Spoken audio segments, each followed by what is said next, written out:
사도신경하로 신앙 고백하심으로 함께 예배를 드리겠습니다. 나는 전능하신 아버지 하나님 천지의 창조주를 믿습니다. 나는 그의 유일하신 아들 우리 주 예수 그리스도를 믿습니다. 그는 성령으로 잉태되어 동정녀 마리아에게서 나시고 본디오 빌라도에게 고난을 받아 십자가에 못 박혀 죽으시고 장사된 지 사흘 만에 죽은 자 가운데서 다시 살아나셨으며 하늘에 오르시어 전능하신 아버지 하나님 편에 앉아 계시다가 거기로부터 살아있는 자와 죽은 자를 심판하러 오십니다. 나는 성령을 믿으며 거룩한 공교회와 성도의 교제와 죄를 용서받는 것과 몸의 부활과 영생을 믿습니다. 아멘. 찬송가 27장입니다. 27장 빛나고 높은 보좌와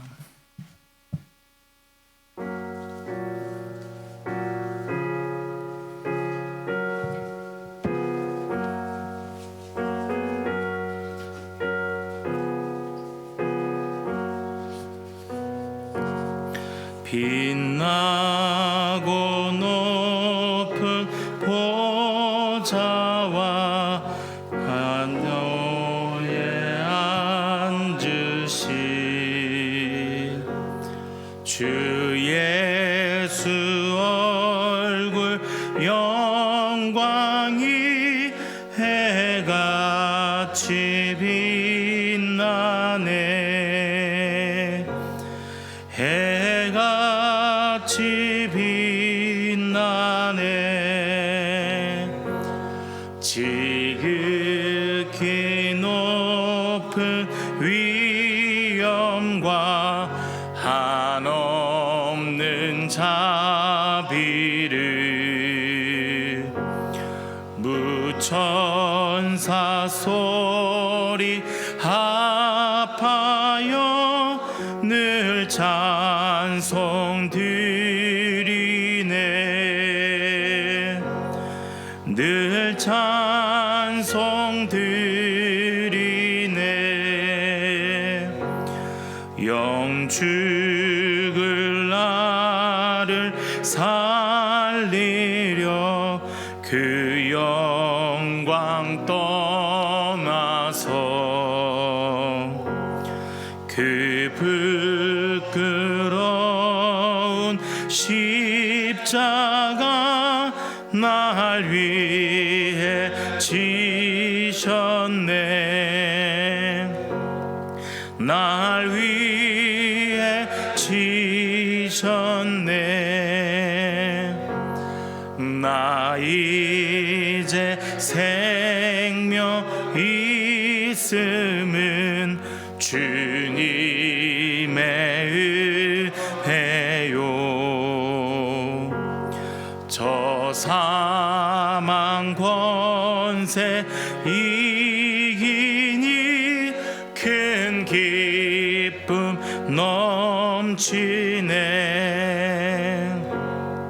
큰 기쁨 넘치네. 주님의 보좌 있는데 천한 몸 이르러 그 영광 몸소 배울 때 내 기쁨 넘치리.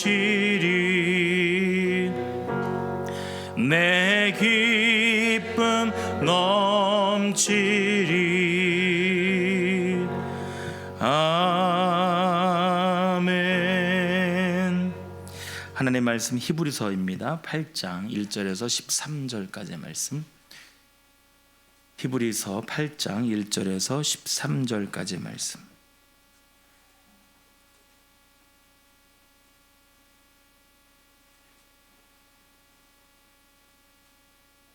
히브리서 8장 1절에서 13절 함께 교독으로 보신 후에 마지막 함께 합독을 읽겠습니다. 지금 우리가 하는 말의 요점은 이러한 대제사장이 우리에게 있다는 것이라. 그는 하늘에서 지극히 크신 이의 보좌 우편에 앉으셨으니 성소와 참 장막에서 이 장막은 주께서 세우신 것이요 사람이 세운 것이 아니니라. 대제사장마다 예물과 제사드림을 위하여 세운 자니 그러므로 그도 무엇인가 드릴 것이 있어야 할지니라. 예수께서 만일 땅에 계셨더라면 제사장이 되지 아니하셨을 것이니 이는 율법을 따라 예물을 드리는 제사장이 있음이라. 그들이 섬기는 것은 하늘에 있는 것의 모형과 그림자라. 모세가 장막을 지으려 할 때에 지시하심을 얻음과 같으니 이르시되 삼가 모든 것을 산에서 내게 보이던 본을 따라 지으라 하셨느니라.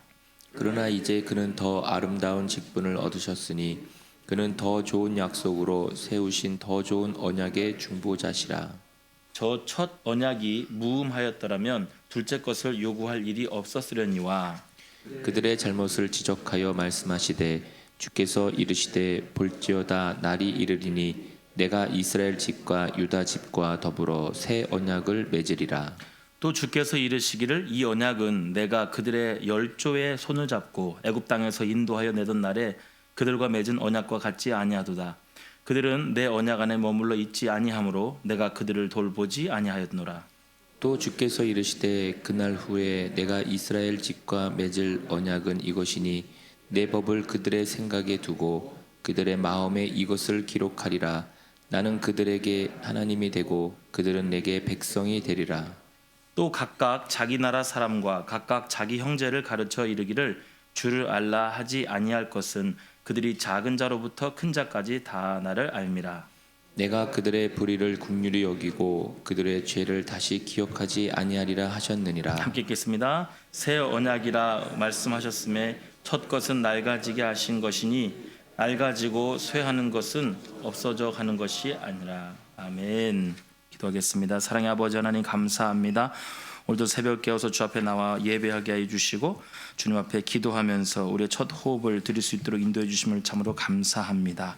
하나님, 이 땅을 살아가면서 우리에게 주신 예수 그리스도로 말미암아 기뻐하며 행복해하며 살아갈 수 있는 우리의 삶이 되게 하여 주시고 기왕 예수 믿고 살아가는 것, 예수님과 아름다운 동행을 잘 해가면서 이 땅 가운데 구별된 자로 살아갈 수 있도록 주님 인도하여 주시옵소서. 하나님, 우리 가운데 어떤 소망을 가지고 이 자리에 나와 기도하고 있습니까? 하나님께서 허락하여 주시는 귀한 소망들이 되게 하여 주시고 하나님, 내 능력, 내 비전, 내가 가지고 있는 생각으로 기도하면서 나가는 것이 아니라 하나님께서 말씀을 통하여 허락하시고 인도해 주신 귀한 뜻을 따라 순종하며 기뻐하며 감사함으로 기도하며 나아갈 수 있는 이 귀한 새벽이 되도록 주님 인도하여 주시옵소서. 주 앞에 나올 때 빈손 나오지 아니하고 귀한 예물 주께 드립니다. 감사 헌금을 드립니다. 에베네셀 하나님 감사합니다. 1,000번째 예물 주 앞에 올려드립니다. 소원하며 간구하며 또 감사함으로 주 앞에 드리는 귀한 예물 하나님 기뻐 받으시고 우리 가운데 이루 말할 수 없는 감사와 기쁨으로 주님 앞에 나아갈 수 있는 귀한 예배자들이 되도록 주님 인도하여 주시옵소서. 감사를 드리며 예수님의 이름으로 기도합니다. 아멘. 기독교의 핵심 가치 코어 밸류라고 할 수 있는 것은 무엇입니까? 그것은 십자가와 부활입니다. 부활이 없는 십자가는 비탄일 뿐이지요. 그래서 십자가가 없는 부활은 상상할 수 없는 것입니다. 그만큼 이 십자가와 부활은 기독교 교리의 아주 핵심적인 가치를 지니게 됩니다. 이 부활이 이 기독교 핵심의 가치가 되는 것은 기독교가 희망의 종교이기 때문입니다. 다르게 말을 하면 소망이 남다르다라는 겁니다. 제가 아까 좀 전에 기도했던 것처럼 오늘 우리들만의 소망과 비전이 아닌 이 땅을 변화시키고 또 하나님의 백성들 가운데 우리가 소망을 가지고 기도할 수 있다라고 하는 그 가치를 우리가 생각한다면 오늘 우리가 이 자리에 나와 예배하고 있는 이 자리 그리고 우리들의 이 기도의 시간들이 그냥 단순한 정도의 수준이 아니라 아주 중요한 가치 있는 그러한 모습이 될 것입니다. 이 핵심 가치의 중심이 되신 분이 누구인가? 그분은 바로 예수 그리스도이십니다. 아멘이시죠? 그러다 보니 예수 그리스도에 관련하여서 시비를 거는 경우들을 참 많이 보게 됩니다. 우리가 잘 알고 있는 성경에서도 이미 하나님한테 시비 거는 사람 많지 않아요. 그런데 예수님에 대해서 시비 거는 사람들이 참 많습니다. 먼저는 유대인들이 먼저 시비를 많이 걸었죠. 그래서 어떻게 인간이 하나님의 아들이 될 수가 있는가 이렇게 따져 묻는 사람들이 많이 있었습니다. 또 종교 지도자들이 그랬습니다. 아마 겉으로 보이는 모습은 허름해 보일지 몰라도 그가 행하는 이적들과 그가 행하는 있는 모습들, 그가 가르치는 그 모습들 속에서 아마 남다른 모습들을 보게 되었을 겁니다. 물론 그들은 인자, 하나님의 아들로 오신 예수 그리스도를 인정하고 싶지 않았겠죠. 아마 그 가치를 그들은 잘 몰랐기 때문입니다. 그래서 그들이 그냥 율법적으로 가지고 있던 그 가르침과 다른 삶의 모습 가운데 나타나고 있는 예수 그리스도를 그들은 아마 인정하고 싶지 않았던 것 같습니다. 현대를 살아가는 우리들도 동일하게 그렇습니다. 예수로 살아간다 이렇게 고백들을 많이 합니다. 좀 세게 얘기하자면 예수로 살아간다고 고백하는 사람들이 예수 없는 것처럼 살아갈 때가 너무나도 많이 있습니다. 스스로 부정하고 살아가는 것이죠. 또한 어떤 사람들은 그렇습니다. 성삼위일체 하나님, 트리니티, 삼위일체 하나님, 어떻게 하나님의 아들이 될 수가 있는가? 예수님을 이렇게 부인합니다. 그 말은 뭐냐면 하나님은 인정하고 그 다음에 예수님을 성인처럼은 인정하지만 그분이 인카네이션 하셔서 성육신 하셔서 오셨다라고 하는 걸 못 믿겠다라는 거예요. 그냥 훌륭한 자, 그 다음에 선생 같은 자, 그런 자로 우리는 그냥 인정하고 싶다라는 겁니다. 최근에도 제가 어떤 분과 대화를 하는데 그러시더라고요. 이 어떻게 하나님의 심부름꾼이지 그가 하나님의 아들이 될 수 있습니까? 이렇게 강하게 거부하는 분도 제가 본 적이 있습니다. 하나님의 자녀로 이 성육신하신 예수님을 인정하고 싶지 않은 겁니다. 그렇지만 오늘 우리 히브리서 8장의 말씀을 통하여서 우리는 기독교 핵심 가치인 이 예수 그리스도께서 우리를 위하여 죄 용서를 하시고 그리고 구원에 대한 새 언약을 주신 분이라는 것을 확신하는 시간이 되기를 바랍니다. 오늘 첫 번째 본문에 이렇게 이야기를 하고 있습니다. 1절에 보면 이렇게 이야기하고 있죠. 지금 우리가 하는 말의 요점은 이렇게 시작을 합니다. 우리 성경을 우리가 자세히 보게 되면 이렇게 잘 설명을 해주고 있습니다. 지금 우리가 하는 말의 요점은 이렇게 말합니다. 영어로 말하면 더 포인트입니다. 우리가 이런 얘기 잘하죠. 중점. 하고 싶은 말이 무엇인가 하면은 이렇게 말하죠. 당연히 우리가 그 앞에 있었던 히브리서에 그동안 쭉 달려왔던 예수 그리스도 제사장에 대한 이야기들에 대한 다시 한번 이야기를 요약을 하는 거겠죠. 다시 한번 말하면 이런 의미가 되는 것입니다. 다시 한번 강조하고 싶은 이야기가 있는데 앞서서 길게 말했던 것들 그 핵심 가치는 이렇게 말하는 겁니다. 이렇게 말하고 있죠. 한마디로 이러한 대제사장이 우리에게 있다. 서두에 말씀드린 것처럼 예수 그리스도라는 존재를 과연 여러분은 어떻게 여러분 삶 속에서 또 내가 가지고 있는 가치관 속에서 살아가고 계십니까? 오늘 여기에서는 히브리서 기자는 이렇게 말하고 있습니다. 우리에게 대제사장이 있다. 그동안 강조하였던 대제사장이 있다. 그것은 무엇입니까? 새 언약이 되는 것이죠. 새 언약의 대제사장이신 그리스도께서 사람이 지은 것이 아닌 하늘 장막에서 대제사장의 역할을 감당하시고 있다라고 이렇게 이야기합니다.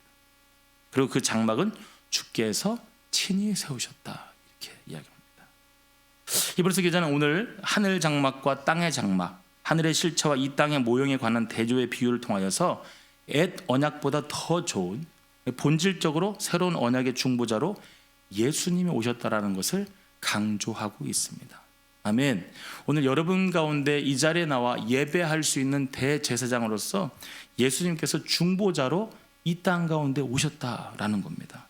모세의 율법과 그에 따른 모든 제사 제도는 모형이고 그림자일 뿐이다라고 5절에 말씀하고 있죠. 그 말은 무엇입니까? 그동안 우리들의 예배는 수동적이었다라는 거예요. 직접적으로 나아갈 수 없었다라는 거예요. 그리고 성막을 공부해 보신 분들은 알겠습니다만은 그 과정이 굉장히 복잡합니다. 그냥 그들이 그 예배 장소로 나가는 것이 아니었습니다. 제사장들과 대제사장이 그 예배를 위하여 나가기 위해서 그 과정들이 있는 거죠.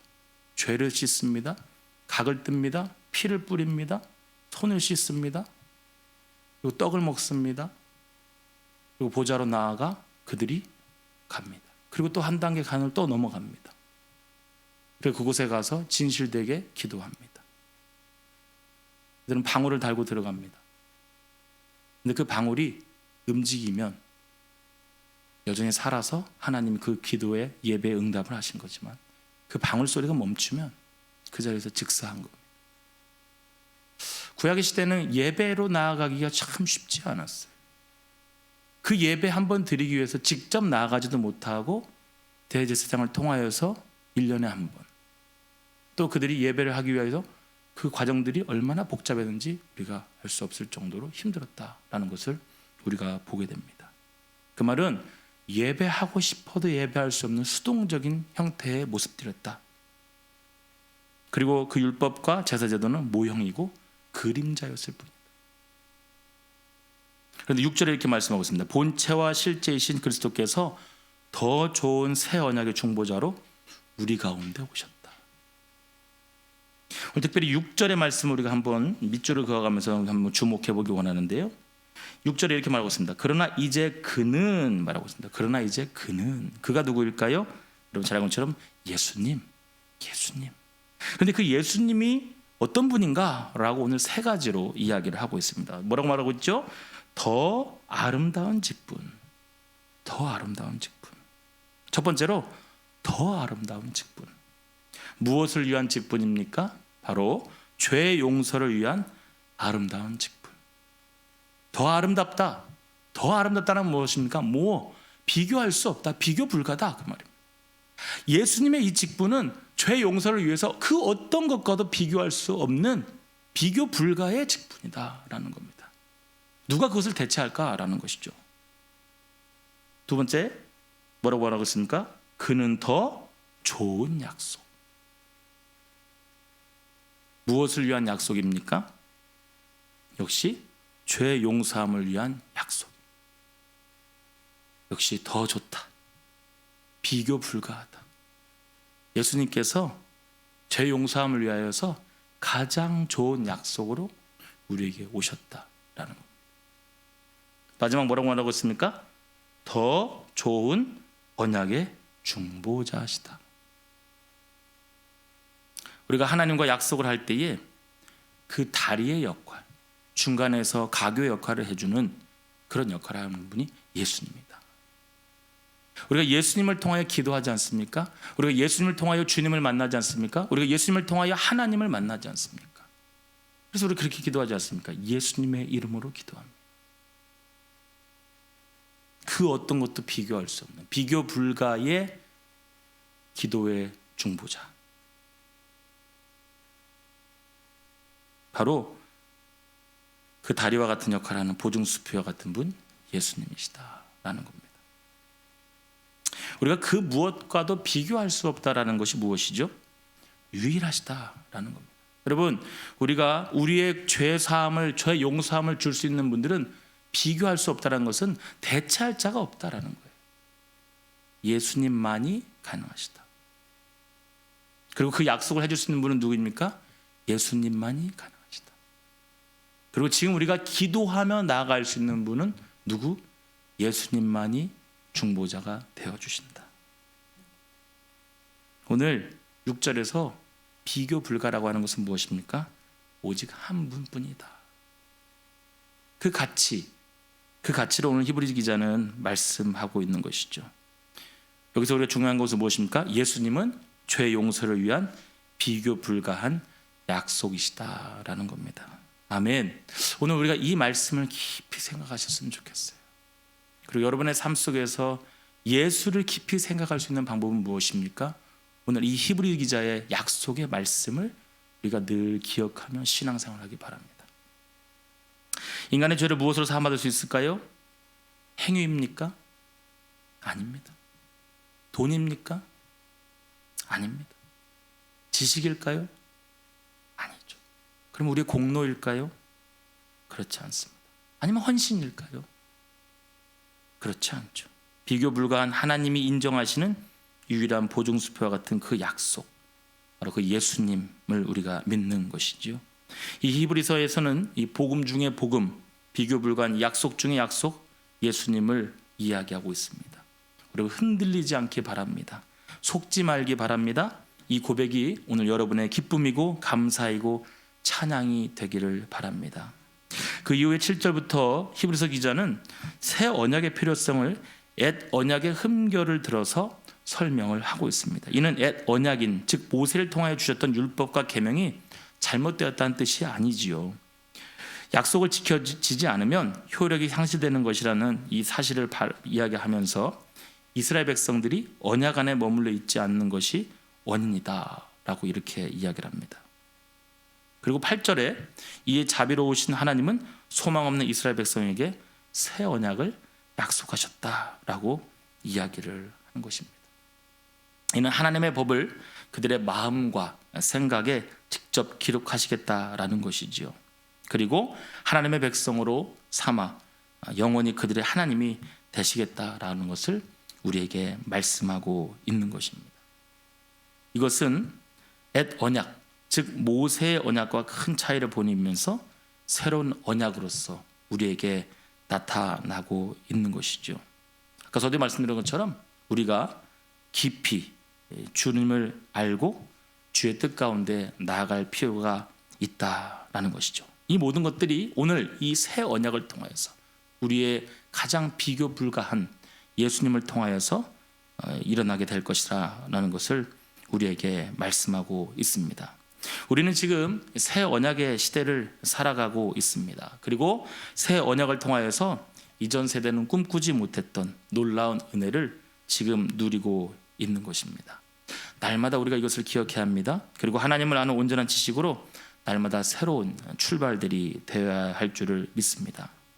약속은 어느 한쪽이 어기면 파기되는 것이 보통입니다. 그러나 하나님께서 세우신 이 언약은, 새 언약은 예수 그리스도의 보혈로 맺어 주셨습니다. 그리고 온전히 성취하신 것이기에 결코 파기되지 않는 것입니다.